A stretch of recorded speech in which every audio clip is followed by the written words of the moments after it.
প্রত্যেকটা জেলার সেরা ক্রিকেটাররাই কিন্তু তার নিজের জেলার হয়ে খেলার চেষ্টা করে বা খেলে থাকে। সো এই প্লেয়ারগুলো যদি আলটিমেটলি ন্যাশনাল চ্যাম্পিয়নশিপে পারফর্ম করার পর এই প্লেয়ারগুলোকে যদি নার্সারি করা হয়, তাদেরকে যদি জাতীয় লিগের স্কোপ করে দেওয়া হয়, তাহলে বাংলাদেশ ক্রিকেট আরো দ্রুত অনেক ভালো ক্রিকেটার পাবে। আমি ঢাকা প্রথম বিভাগ ক্রিকেটার এবং আমার সাথে যতগুলি ভাইকে দেখতে পাচ্ছেন, প্রত্যেকটা ভাই হচ্ছে হলো বাংলাদেশের বিভিন্ন লেভেলগুলো খেলে থাকেন। ঢাকা প্রথম বিভাগ, ঢাকা দ্বিতীয় বিভাগ, ঢাকা তৃতীয় বিভাগ এবং ঢাকা প্রিমিয়ার ডিভিশনেরও বেশ কজন ভাই আছে।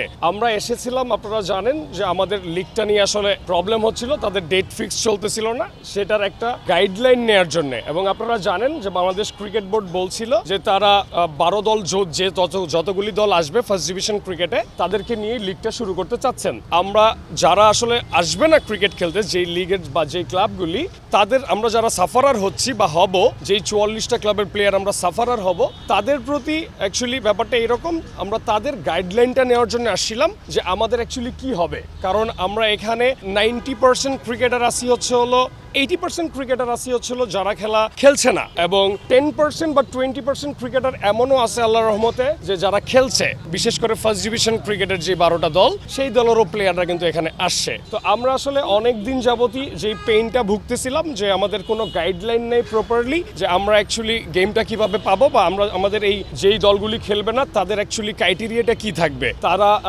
অ্যাকচুয়ালি কি টাইপের সাফারার হচ্ছে বা কি টাইপের টুর্নামেন্টটা তারা পাচ্ছে, এটাই ছিল আমাদের কোয়েশ্চেন, আমাদের গাইডলাইন। তো আমরা যখন স্যারদের সাথে মিট করি, স্যাররা আমাদেরকে সময় দিয়েছেন।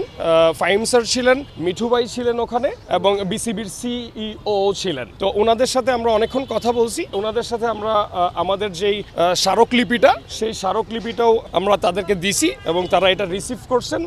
সিইও সেটা রিসিভ করছেন। প্রেসিডেন্ট যেহেতু বাংলাদেশে নাই, সো প্রেসিডেন্টের মাধ্যম হয়ে সিইও রিসিভ করছেন, সেটা যেন প্রেসিডেন্টকে দিয়ে দেন। তো আমরা আমাদের স্মারকলিপিটা আপনারা যদি চান, আমরা অল্প একটু পড়েও শোনাতে পারি আমরা অ্যাকচুয়ালি কি ওনাদেরকে বলতে চেষ্টা করছি। যদি দাবিগুলো মেইনলি শুনতে চান, এর আগে আসলে অনেকগুলি কথাই থেকে যায়, যেটা আসলে শুধু দাবিগুলো শুনলে হয়তো অন্যরকম শোনায়। এরপরও যদি আমি আপনাদেরকে বলি যে আমাদের এখান থেকে স্টার্ট করি, যারা খেলোয়াড় সমাজকে আরো অনিশ্চয়তার মধ্যে ফেলেছে, অতএব আমরা বিনীতভাবে আপনার কাছে অনুরোধ করছি, নাম্বার 1, ঢাকা লিগের জন্য একটি চূড়ান্ত, স্থির ও পরিবর্তনহীন সময়সূচি প্রদান করার জন্য। নাম্বার 2, ক্লাব ও বিসিবির মধ্যে চলমান সমস্যার দ্রুত সমাধানের জন্য প্রয়োজনীয় উদ্যোগগুলো যেন নেওয়া হয় খুবই দ্রুত।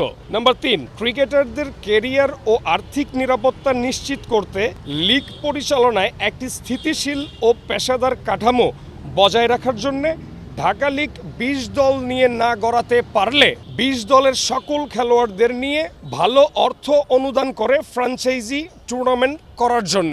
ঢাকা লিগের পাশাপাশি এই ফ্র্যাঞ্চাইজি টুর্নামেন্ট যেন প্রত্যেক বছর 20টি দলের ক্রিকেটারদের নিয়ে টুর্নামেন্টটি যেন চলমান থাকে। সেটা প্রথম বিভাগ না শুধু, সেটা দ্বিতীয় বিভাগেরও, সেটা তৃতীয় বিভাগেরও এক্সট্রা যেন একটা টুর্নামেন্ট থাকে সবসময় বিসিবির আন্ডারে। 4 নম্বর, জাতীয় ক্রিকেট চ্যাম্পিয়নশিপে যেই ম্যাচ ফিটা বা যেই ডিএটা দেয়া হয়, সেটা খুবই নিম্নমানের। সেখানে 3000 টাকা, 3200 টাকা বা 2800 টাকা এরকম করে পড়ে। সেইটাকে যেন একটা ভালো মানে নিয়ে যাওয়া হয়, সেটাও এখানে লেখা আছে। এবং আমরা চাই এই ন্যাশনাল চ্যাম্পিয়নশিপ ক্রিকেটটাকে জাতীয় লিগের সেকেন্ড পার্ট হিসেবে যেন তারা এটাকে কাউন্ট করে। কজ আমরা যারা first division, second division, third division cricket খেলি, আমাদের এই ঢাকা লিগ শেষ হলেই আমাদের আর কোনো ক্রিকেট থাকে না। বাট প্রত্যেকটা জেলার সেরা ক্রিকেটাররাই কিন্তু তার নিজের জেলার হয়ে খেলার চেষ্টা করে বা খেলে থাকে। সো এই প্লেয়ারগুলো যদি আলটিমেটলি ন্যাশনাল চ্যাম্পিয়নশিপে পারফর্ম করার পর এই প্লেয়ারগুলোকে যদি নার্সারি করা হয়, তাদেরকে যদি জাতীয় লিগের স্কোপ করে দেওয়া হয়, তাহলে বাংলাদেশ ক্রিকেট আরো দ্রুত অনেক ভালো ক্রিকেটার পাবে।